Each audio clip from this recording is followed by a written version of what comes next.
ಮೇಲುಕೋಟೆ ಕರ್ನಾಟಕದ ಮಂಡ್ಯ ಜಿಲ್ಲೆಯಲ್ಲಿದ್ದು ಸಾವಿರಾರು ವರ್ಷಗಳ ಇತಿಹಾಸವುಳ್ಳ ಪ್ರಮುಖ ಧಾರ್ಮಿಕ, ಐತಿಹಾಸಿಕ ಮತ್ತು ಸಾಂಸ್ಕೃತಿಕ ಕೇಂದ್ರವಾಗಿದೆ. ಇದು ಶ್ರೀ ವೈಷ್ಣವ ಪಂಥದ ಕರ್ಮಭೂಮಿ ಎಂದು ಪ್ರಸಿದ್ಧವಾಗಿದೆ.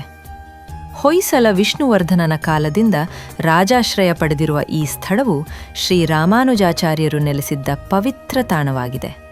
ಇಲ್ಲಿನ ಚೆಲುವನಾರಾಯಣ ಸ್ವಾಮಿ ದೇವಾಲಯ ಮತ್ತು ಯೋಗ ನರಸಿಂಹಸ್ವಾಮಿ ದೇವಾಲಯಗಳು ಪ್ರಮುಖ ಆಕರ್ಷಣೆಗಳಾಗಿದ್ದು, ವೈರಮುಡಿ ಉತ್ಸವ ಮತ್ತು ಸಂಸ್ಕೃತ ಸಂಶೋಧನಾ ಕೇಂದ್ರಕ್ಕೂ ಹೆಸರುವಾಸಿಯಾಗಿದೆ.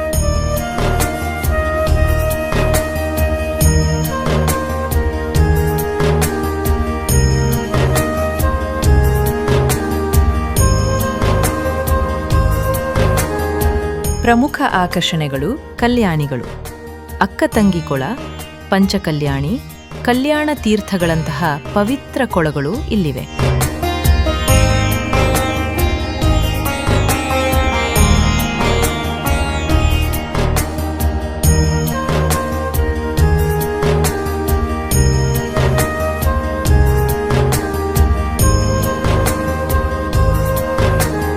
ಧನುಷ್ಕೋಟಿ ಐತಿಹಾಸಿಕ ಹಿನ್ನೆಲೆ ರಾಮಾಯಣದ ಕಥೆ.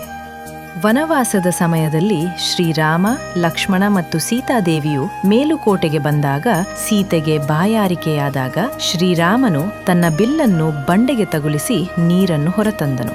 ಆ ಸ್ಥಳವೇ ಧನುಷ್ಕೋಟಿ. ನಿರಂತರ ಜಲ. ಈ ಸ್ಥಳದಲ್ಲಿ ಯಾವುದೇ ಬರಗಾಲದಲ್ಲೂ ನೀರು ಬತ್ತುವುದಿಲ್ಲ ಎಂದು ನಂಬಲಾಗಿದೆ. ಇದು ಶ್ರೀರಾಮನ ಮಹಿಮೆಯ ಸಂಕೇತವಾಗಿದೆ. ಭಕ್ತಿ ಮತ್ತು ಪೂಜೆ.